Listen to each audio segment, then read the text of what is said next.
പ്രവൃത്തികൾ അധ്യായം 16. അവൻ ദർബയിലും ലുസ്രയിലും ചെന്നു. അവിടെ വിശ്വാസമുള്ള ഒരു യഹൂദ സ്ത്രീയുടെ മകനായ തിമത്തിയോസ് എന്നു പേരുള്ള ഒരു ശിഷ്യനുണ്ടായിരുന്നു. അവന്റെ അപ്പൻ യവനായിരുന്നു. അവൻ ലുസ്രയിലും ഇക്കോനിയയിലുമുള്ള സഹോദരന്മാരായ നല്ല സാക്ഷ്യം കൊണ്ടവനായിരുന്നു. അവൻ തന്നോടുകൂടെ പോരേണം എന്ന് പൗലോസ് ശിക്ഷിച്ചു. അവന്റെ അപ്പൻ യവന എന്ന അവിടങ്ങളിലുള്ള യഹൂദന്മാർ എല്ലാവരും അറിഞ്ഞിരുന്നതിനാൽ അവരെ വിചാരിച്ച് അവനെ പരിശീലനം കഴിപ്പിച്ചു. അവർ പട്ടണം തോറും ചെന്ന് യെരൂശലേമിലെ അപ്പോസ്തലന്മാരും മൂപ്പന്മാരും വിധിച്ച നിർണ്ണയങ്ങൾ പ്രമാണിക്കേണ്ടതിന് അവർക്ക് ഏൽപ്പിച്ചു കൊടുത്തു. അങ്ങനെ സഭകൾ വിശ്വാസത്തിൽ ഉറക്കുകയും എണ്ണത്തിൽ ദിവസേന പെരുകുകയും ചെയ്തു. അവർ ആസ്യയിൽ വചനം പ്രസംഗിക്കരുതെന്ന് പരിശുദ്ധാത്മാവ് വിലക്കിയാൽ ഫ്രൂക്കിയിലും ഗലാത്യ ദേശത്തിലും കൂടി സഞ്ചരിച്ച് മൂസിയയിലെത്തി ബിഥുന്യയ്ക്ക് പോകുവാൻ ശ്രമിച്ചു. യേശുവിന്റെ ആത്മാവോ അവരെ സമ്മതിച്ചില്ല. അവർ മൂസിയെ കടന്ന് ത്രോവാസിലെത്തി. അവിടെ വെച്ച് പൗലോസ് രാത്രിയിൽ മക്കദോനിക്കാരൻ ഒരു പുരുഷൻ അരികെ നിന്ന്, നീ മക്കദോനിക്ക് കടന്നു വന്ന് നിങ്ങളെ സഹായിക്കാൻ തന്നോട് അപേക്ഷിക്കുന്നതായ ഒരു ദർശനം കണ്ടു. ഈ ദർശനം കണ്ടിട്ട് അവരോട് സുവിശേഷം അറിയിപ്പാൻ ദൈവം ഞങ്ങളെ വിളിച്ചിരിക്കുന്നു എന്ന് നിശ്ചയിച്ചു. ഞങ്ങൾ ഉടനെ മക്കദോനിക്ക് പുറപ്പെടുവാൻ ശ്രമിച്ചു. അങ്ങനെ ഞങ്ങൾ ത്രോവാസിൽ നിന്ന് കപ്പൽ നീക്കി നേരെ സമോത്രക്കയിലേക്കും പിറ്റന്നാൾ നവപോലിക്കും അവിടെ നിന്ന് ഫിലിപ്പിയിലേക്ക് ചെന്നു. ഇത് മക്കദോനിയുടെ ആ ഭാഗത്തെ ഒരു പ്രധാന പട്ടണവും റോമക്കാർ കുടിയേറി പാർത്തതുമാവുന്നു.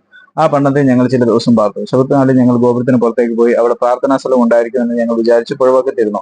അവിടെ കൂടി വന്ന സ്ത്രീകളോട് സംസാരിച്ചു. തൊയ്തേര പട്ടണക്കാരത്തെയും രക്താമരം വിൽക്കുന്നവളുമായി ലുദിയ എന്ന പേരുള്ള ദൈവഭക്തിയായ ഒരു സ്ത്രീ കേട്ടുകൊണ്ടിരുന്നു.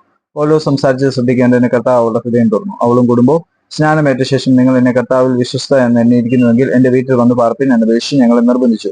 ഞങ്ങൾ പ്രാർത്ഥനാ സ്ഥലത്തേക്ക് ചെല്ലുമ്പോൾ വെളിച്ചപ്പാടത്തിയായ ലക്ഷണം പറഞ്ഞ യജമാനന്മാർക്ക് വളരെ ലാഭം വരുത്തുന്ന ഒരു ബാല്യക്കാരത്തി ഞങ്ങളെ എതിരേറ്റു. അവൾ പൗലോസിന്റെയും ഞങ്ങളുടെയും പിന്നാലെ വന്നു. ഈ മനുഷ്യൻ അത്യുന്നതനായ ദൈവത്തിന്റെ ദാസന്മാർ, രക്ഷാമാർഗം നിങ്ങളോട് അറിയിക്കുന്നവർ എന്ന് വിളിച്ചു പറഞ്ഞു. ഇങ്ങനെ അവൾ പല നാൾ ചെയ്തു വന്നു. പൗലോസ് മുഷിഞ്ഞ് തിരിഞ്ഞു നോക്കി അവളുള്ള ബോധത്തോട്, അവളെ വിട്ടുപോകുവാൻ ഞാൻ യേശുക്രിസ്തുവിന്റെ നാമത്തിൽ നിന്നോട് കൽപ്പിക്കുന്നു എന്ന് പറഞ്ഞു. ആ നാഴികയെ തന്നെ അത് അവളെ വിട്ടുപോയി. അവളുടെ യജമാനന്മാർ തങ്ങളുടെ ലാഭത്തിന്റെ ആശ പോയത് കണ്ടിട്ട് പൗലോസിനെയും ശിലാസിനെയും പിടിച്ച് ചന്തസ്ഥലത്തെ പ്രമാണികളുടെ അടുക്കലേക്ക് വലിച്ചുകൊണ്ടുപോയി ദേവതകളുടെ മുമ്പിൽ നിർത്തി. യഹൂദന്മാരായ ഈ മനുഷ്യർ നമ്മുടെ പട്ടണത്തെ കലക്കി റോമക്കാരായ നമുക്ക് അംഗീകരിപ്പാനും അനുസരിപ്പാനും ന്യായമല്ലാത്ത ആചാരങ്ങളെ പ്രസംഗിക്കുന്നു പറഞ്ഞു. പുരുഷാരും അവരുടെ നേരെ ഇളകി. അധിപതികൾ അവരുടെ വസ്ത്രം പറിച്ചൊരുങ്ങി കോൾക്കൊണ്ട് അവരെ അടിപ്പാൻ കൽപ്പിച്ചു. അവരെ വളരെ അടുപ്പിച്ച ശേഷം തടവിലാക്കി കാരാഗൃഹ പ്രമാണിയോട് അവരെ സൂക്ഷ്മത്തോടെ കാപ്പാൻ കൽപ്പിച്ചു. അവർ ഇങ്ങനെയുള്ള കൽപ്പന കിട്ടിയാൽ അവരെ അകത്തെ തടവിലാക്കി അവരുടെ കാല ആമത്തിലിട്ട് പൂട്ടി. അർദ്ധരാത്രിക്ക് പൗലോസും ശീലാസും പ്രാർത്ഥിച്ച് ദൈവത്തെ പാടി സ്തുതിച്ചു. തടവുകാർ ശ്രദ്ധിച്ചുകൊണ്ടിരുന്നു. പെട്ടെന്ന് വലിയൊരു ഭൂകമ്പം ഉണ്ടായി. കാരാഗൃഹത്തിന്റെ അടിസ്ഥാനം കുടുങ്ങി വാതിലൊക്കെയും തുറന്നുപോയി. എല്ലാവരെയും ചങ്ങല അഴിഞ്ഞു വീണു. കാരാഗൃഹ പ്രമാണി ഉറക്കമുണർന്ന് കാരാഗൃഹത്തിന്റെ വാതിൽ തുറന്നിരിക്കുന്ന കണ്ടിട്ട് ചങ്ങലക്കാർ ഓടിപ്പോയി കളഞ്ഞു എന്ന് ഊഹിച്ച് വാളൂരി തന്നെത്താൻ കൊല്ലുവാൻ ഭാവിച്ചു. അപ്പോൾ പൗലോസ്, നിനക്കൊരു ദോഷം ചെയ്യരുത്, ഞങ്ങൾ എല്ലാവരും ഇവിടെ ഉണ്ടല്ലോ എന്ന് ഉറക്കെ വിളിച്ചു പറഞ്ഞു. അവൻ വിളിച്ചും ചോദിച്ച് അകത്തേക്ക് ചാടി വിളിച്ചും കൊണ്ട് പൗലോസിന്റെയും ശിലാസിന്റെയും മുമ്പിൽ വീണു. അവരെ പുറത്തു കൊണ്ടുവന്നു. യജമാനന്മാരെ, രക്ഷപ്രാപിക്കാൻ ഞാൻ എന്ത് ചെയ്യണമെന്ന് ചോദിച്ചു. കർത്താവ് യേശുവിൽ വിശ്വസിക്കുക, എന്നാൽ നീ നിന്റെ കുടുംബവും രക്ഷപ്രാപിക്കുമെന്ന് അവർ പറഞ്ഞു.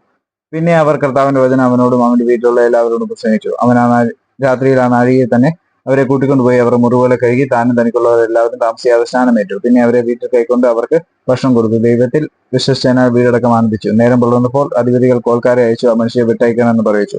കാരാഗൃഹ പ്രമാണി ഈ വാക്ക് പൗലോസിനോട് അറിയിച്ചു. നിങ്ങളെ വിട്ടയപ്പാൻ അധിപതികൾ ആളയച്ചിരിക്കുന്നു, ആകയാൽ സമാധാനത്തോട് പോകുവിനെന്ന് പറഞ്ഞു. പൗലോസ് അവരോട്, റോമ പൗരന്മാരായ ഞങ്ങളെ അവർ വിസ്താരം കൂടാതെ പരസ്യമായി എടുപ്പിച്ച് തടവിലാക്കിയല്ലോ, ഇപ്പോൾ രഹസ്യമായി ഞങ്ങളെ പുറത്താക്കുന്നു. അങ്ങനെയല്ല, അവർ തന്നെ വന്ന് ഞങ്ങളെ പുറത്തു കൊണ്ടുപോകട്ടെ എന്ന് പറഞ്ഞു. കോൽക്കാർ ആ വാക്ക് അധിപതികളോട് ബോധിപ്പിച്ചാറെ അവർ റോമ പൗരന്മാർ എന്ന് കേട്ട് അവർ ഭയപ്പെട്ട് ചെന്ന് അവരോട് നല്ല വാക്ക് പറഞ്ഞു.